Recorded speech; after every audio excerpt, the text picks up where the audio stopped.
Aceleração centrípeta, aquela que é diretamente relacionada a objetos executando trajetórias circulares. Vamos deduzir que ela é igual à velocidade do objeto ao quadrado dividida pelo raio da trajetória. Acompanhe comigo que ao longo dessa dedução passo a passo você ainda vai entender mais sobre trigonometria, vetores e limites. Confere aí!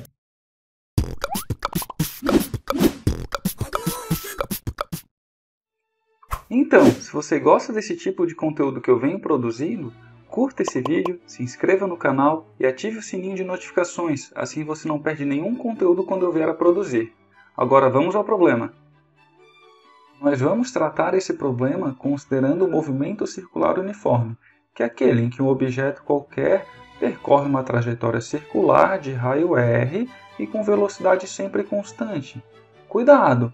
Quando eu digo velocidade constante, quer dizer que a intensidade da velocidade tem sempre o mesmo valor ao longo da trajetória circular. Por exemplo, sempre 50 km por hora. Entretanto, a gente sabe que a velocidade é uma grandeza vetorial. O que isso quer dizer? Que ela tem uma intensidade, como por exemplo 50 km por hora, mas também tem direção e sentido. E obviamente ao longo da trajetória circular, a direção e o sentido da velocidade que o objeto tem se alteram. Além disso, também aprendemos que a aceleração, que é o objeto de estudo aqui do nosso exercício, é o quanto varia a velocidade do objeto à medida que o tempo passa. Ou seja, o simples fato da direção e do sentido da velocidade do objeto alterarem ao longo da trajetória circular implica que ele está sujeito a uma aceleração. Então vamos agora começar a descrever tudo isso e enxergar de uma maneira semi-qualitativa que a aceleração de um objeto ao longo de uma trajetória circular ela é centrípeta. Então, esse nosso objeto fica dando voltas nessa trajetória circular, sempre mantendo a mesma intensidade de velocidade. Eu vou considerar a condição inicial da minha análise no problema como sendo essa posição que eu estou marcando com o mouse. Então, nessa posição, o objeto tem uma velocidade, uma certa intensidade, que é dado pelo tamanho dessa seta. Ela tem uma direção horizontal e está apontando para a direita, como mostrado pela seta. Essa velocidade, nesse momento inicial, eu estou chamando então de V0, é um vetor velocidade, tem intensidade, direção e sentido. Depois eu vou deixar o tempo passar um pouco, esse objeto vai percorrer a trajetória, eu vou analisar uma situação final dele quando ele chega nessa outra posição. Então nessa outra posição, o nosso objeto tem a mesma intensidade de velocidade, observa que o tamanho da seta continua sendo o mesmo, porém agora a velocidade tem uma direção vertical e apontando para baixo. Essa condição final, estou dizendo que o nosso vetor, então, denomina-se como VF. Então, aqui só para explicitar, a gente está colocando que o módulo da velocidade, no início, é igual ao módulo da velocidade, no final da minha análise, que é igual a uma intensidade qualquer V aí. Então, quando eu for falar em módulo de velocidade, a intensidade desse módulo vai ser simplesmente V. Então, a intensidade disso aqui é V e a intensidade dessa velocidade também é V. Ok, então dá para perceber que o objeto variou a velocidade dele, uma vez que a direção e o sentido da velocidade também variaram. Bom, se tem variação de velocidade, então o objeto está sujeito a uma aceleração. Vamos pegar a definição de aceleração e descrever quanto vai ser essa aceleração e para onde que está apontando essa aceleração quando o objeto sai da posição inicial e vai até a posição final. Então, definição de aceleração, aceleração média, é ΔV sobre ΔT. Lembrando que delta na física representa sempre variação, alguma coisa final menos alguma coisa inicial. Então, nesse caso aqui, o ΔV é velocidade final menos velocidade inicial. O ΔT poderia ser a mesma coisa, mas eu vou deixar o ΔT assim, não vamos importar e abrir ele, por exemplo, escrever T final menos T inicial. Então está aqui o nosso ΔV, V final menos V inicial. Nota que essa operação aqui é uma soma. Espera, professor, aqui está falando que é uma subtração.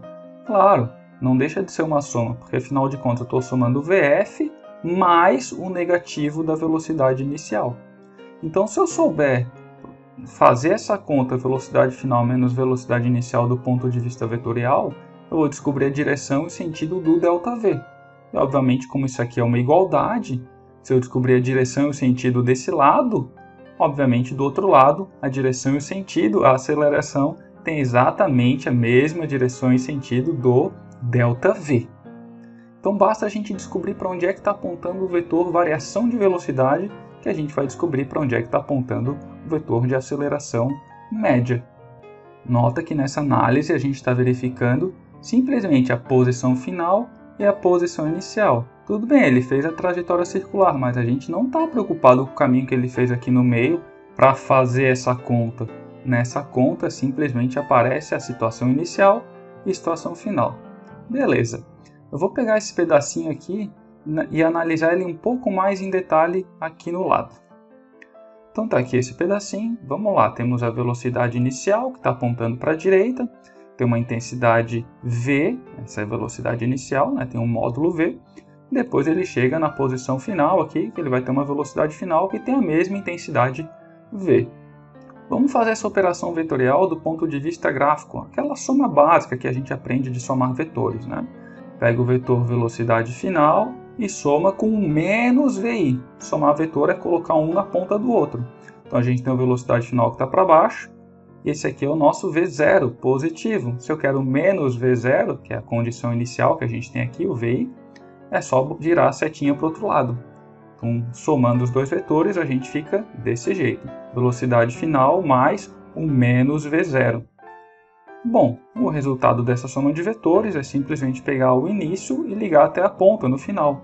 E isso aqui, então, é essa nossa soma, o nosso ΔV, como está explicitado aqui na figura. Olha só que interessante se eu fizer o seguinte, transportar esse vetor aqui lá para a trajetória. Vai ficar da seguinte maneira, ó.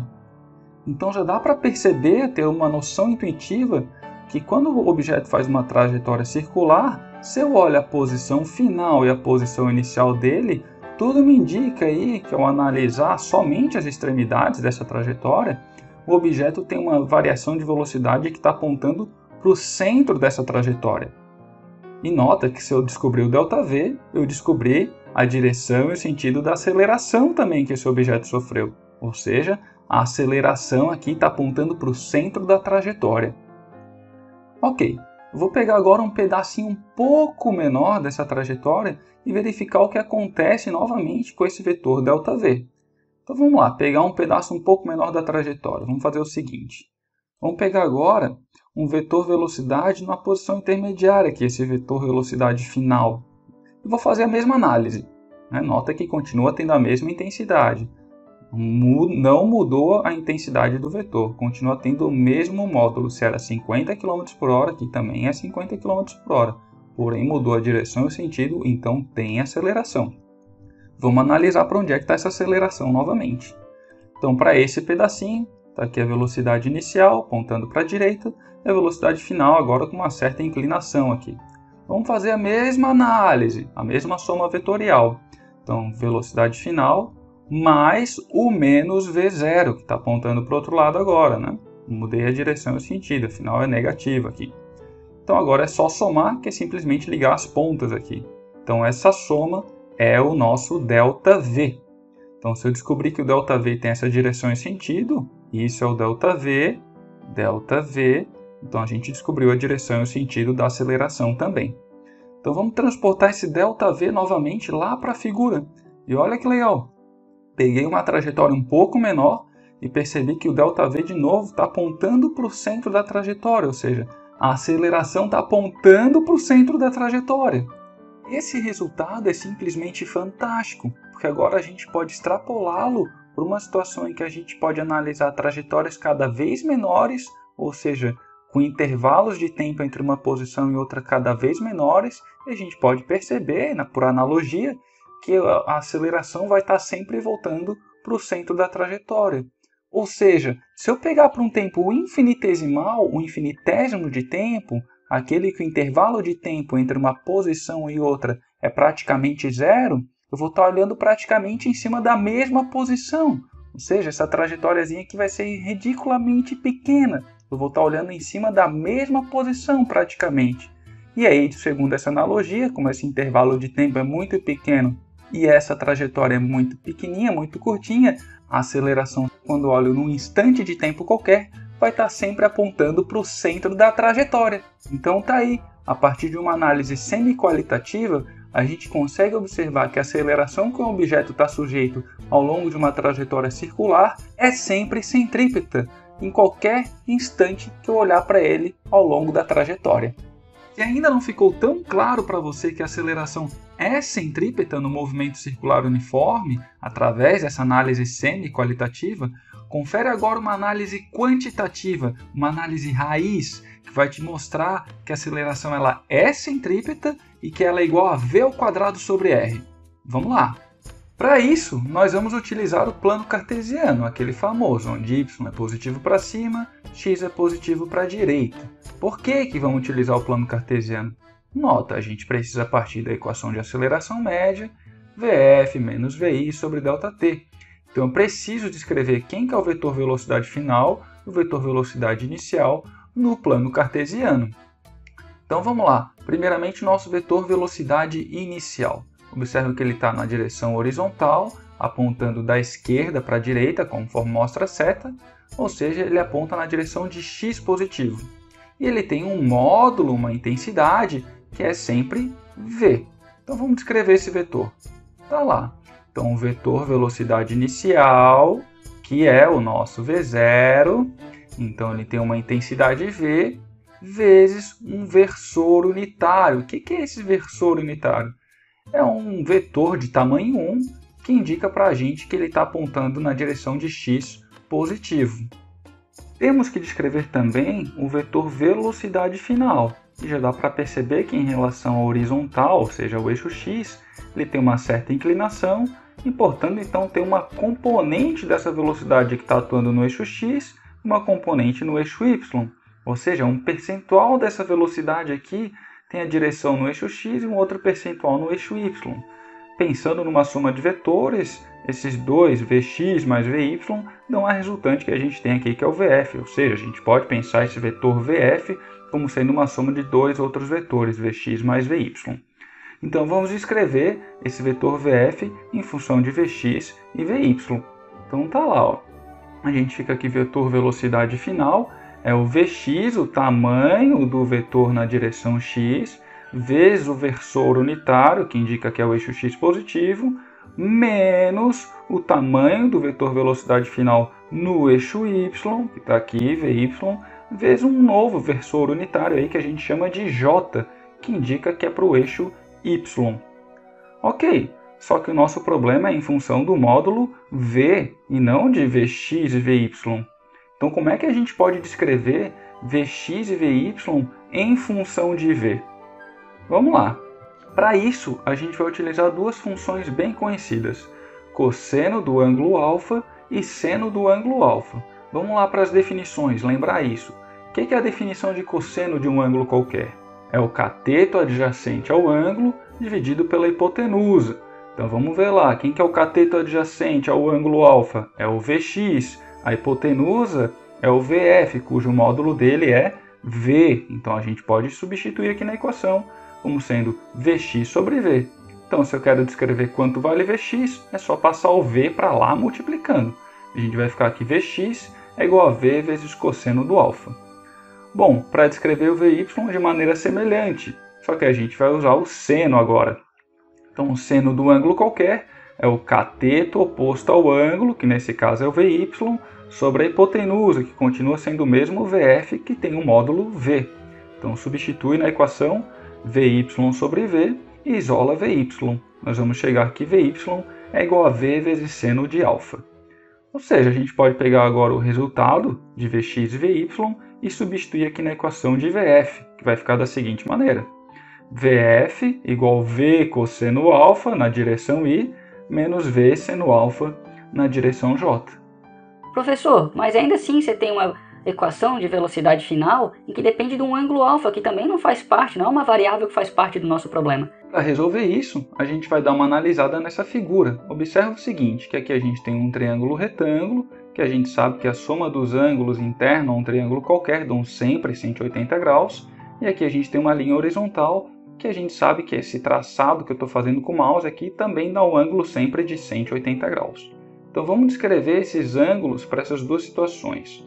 Então, para o triângulo retângulo aqui, cuja soma dá 180 graus, eu vou inventar um novo ângulo chamado de θ. Vai dizer, Pô, você criou outra variável que não tem no problema. calma de novo, a gente já vai dar um jeito nela. E observa o seguinte, se eu somar θ mais 90 graus, mais esse outro ângulo qualquer x que eu também estou inventando aqui, a soma desses três ângulos dão 180 graus, ou seja, x mais θ mais 90 dão 180 graus. Se eu fizer essa análise aqui para essa linha horizontal também, a gente pode verificar que vai ter x mais α mais 90 também dando 180 graus. Olha que interessante o resultado dessas duas equações. A gente tem 180 igual a 180, 90 igual a 90, x igual a x, então θ é igual a α. Então a gente pode pegar no lugar do α nessa equação da velocidade final e substituir por θ. Vamos fazer isso.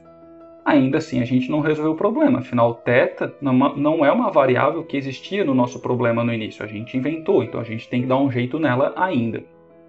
A gente já vai dar um jeito nela.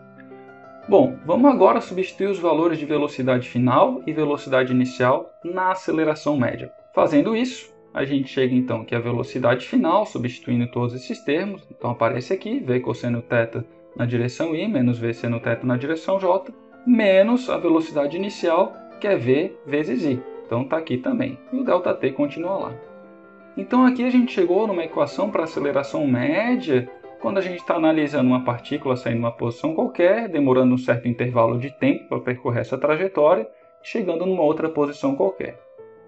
Então a gente está achando a aceleração média. Não estamos determinando aqui para uma posição qualquer qual que é a aceleração, quanto vale, para onde é que aponta. E a gente quer exatamente isso, determinar qual que é a aceleração instantânea. Ou seja, eu estou nessa posição aqui, para onde é que está apontando a aceleração? Quanto vale a aceleração? Se eu olhar numa outra posição qualquer, para onde é que está apontando a aceleração? Quanto vale essa aceleração? Bom, para fazer isso, a gente vai fazer o seguinte, a gente vai analisar o resultado dessa equação para o intervalo de tempo cada vez mais pequeno, ou seja, para o intervalo de tempo infinitesimal, tendendo a zero. Por que isso? Se eu pegar, por exemplo, a posição dessa partícula e analisar num infinitésimo de tempo para frente, onde é que ela vai estar? Vai estar praticamente na mesma posição, porque eu estou assumindo que esse infinitésimo de tempo que eu estou analisando, esse intervalo de tempo infinitesimal, que é muito pequeno, ele tende a zero, ou seja, o objeto está praticamente na mesma posição. Quando a gente determina a aceleração do objeto dentro dessa condição do intervalo de tempo infinitesimal, dizemos que estamos determinando a aceleração instantânea. Então, para isso, eu vou precisar modificar um pouquinho essa equação aqui. A gente vai descrever ela como sendo agora a aceleração instantânea sendo igual ao limite do resultado dessa equação aqui, quando o intervalo de tempo tende a zero. Aí vem um problema aqui, porque quando o intervalo de tempo tende a zero, o ângulo θ também vai tender a zero, né? Imagina que eu estava analisando a posição inicial desse meu objeto, um infinitésimo de tempo para frente, esse ângulo θ aqui vai ser ridiculamente pequeno também. Então, para resolver essa equação, primeiro a gente tem que achar uma relação entre o ângulo θ e o intervalo de tempo ΔT. Para isso, eu vou pegar a definição lá da matemática que descreve o que é ângulo. Ângulo é simplesmente o comprimento do arco dividido pelo raio da trajetória. No caso, o nosso comprimento do arco aqui é exatamente a distância percorrida, o ΔS, percorrido pela partícula quando ela sai da posição inicial até a posição final. Bom, eu vou passar simplesmente o R multiplicando θ, a gente fica com ΔS igual a R vezes θ. E aqui eu vou aplicar mais um truque, que é dividir os dois lados da equação tudo por ΔT. E a gente vai ficar assim, ΔS dividido por ΔT igual a R vezes θ dividido por ΔT. Bom, aí eu observo o seguinte, ΔS sobre ΔT é exatamente a velocidade escalar do nosso objeto. Então vamos reescrever essa equação. Fica assim, velocidade igual a R vezes θ sobre ΔT. E agora eu vou isolar o ΔT para escrever então uma equação de ΔT em função de θ. Vai ficar assim, passei o ΔT para lá multiplicando e o V dividindo, então ΔT igual a R vezes θ sobre V. E aí dá para ver bem simples que quando θ tende a zero, ou seja, quando eu boto um valor muito próximo de zero nessa equação, o ΔT também tende a zero. Substituindo o ΔT encontrado aqui lá na equação da aceleração, a gente consegue perceber que essa equação agora não depende mais da variável tempo, e sim só da variável θ. Portanto, a gente também vai substituir aqui o limite do ΔT tendendo a zero para limite de θ tendendo a zero. E agora a gente tem uma equação que depende apenas da variável θ, uma vez que a velocidade escalar é a mesma ao longo de toda a trajetória, e o raio da trajetória também nunca muda. Então a nossa única variável dentro da equação é o θ. Pô, professor, mas θ não faz parte do problema. A gente já vai dar um jeito nela, tá acabando. Bom, essa equação dá para a gente simplificar um pouquinho mais. Por exemplo, a velocidade aparece em todos os termos aqui no numerador. Então a gente pode colocar em evidência aqui na frente. Essa velocidade que está aqui embaixo, depois a gente pode inverter, jogar ela lá para cima, também vai ficar ali na frente multiplicando todo mundo. Ou seja, já tinha um v, vai ter outro v, vai ficar v ao quadrado. Então a gente pode reescrever a equação e vai ficar assim. V ao quadrado, está aqui, sobre o raio, deixar ali fora, e depois deixar um termo entre colchetes que depende tudo do termo θ. E nota aqui que eu também já juntei todos os termos que dependem de I e de J. Então está aqui cosseno de θ menos V, tudo multiplicando vezes o versor unitário I.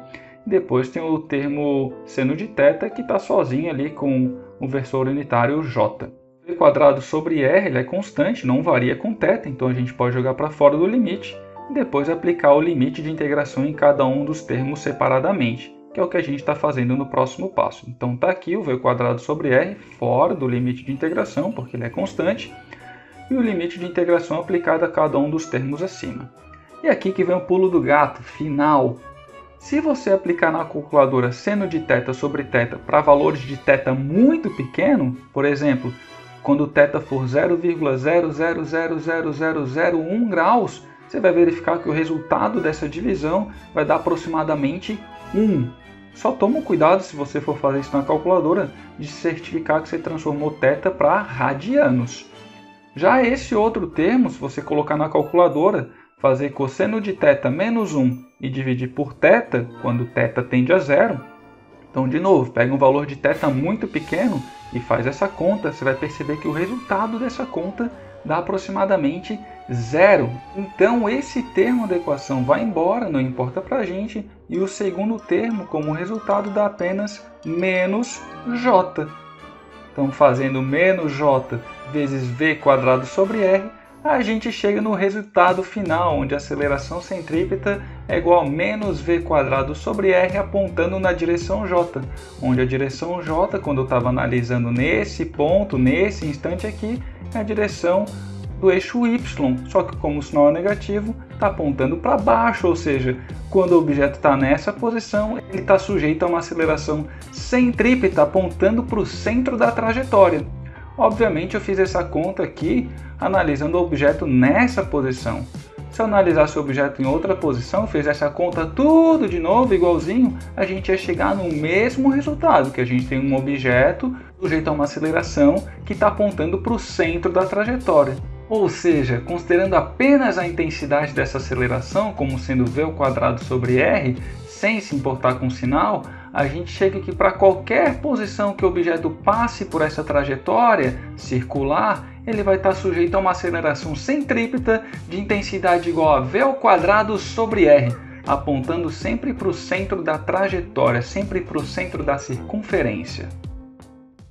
Deixe nos comentários sugestões de exercícios e deduções, curta esse vídeo, se inscreva no canal e ative o sininho de notificações para receber novos conteúdos. Valeu!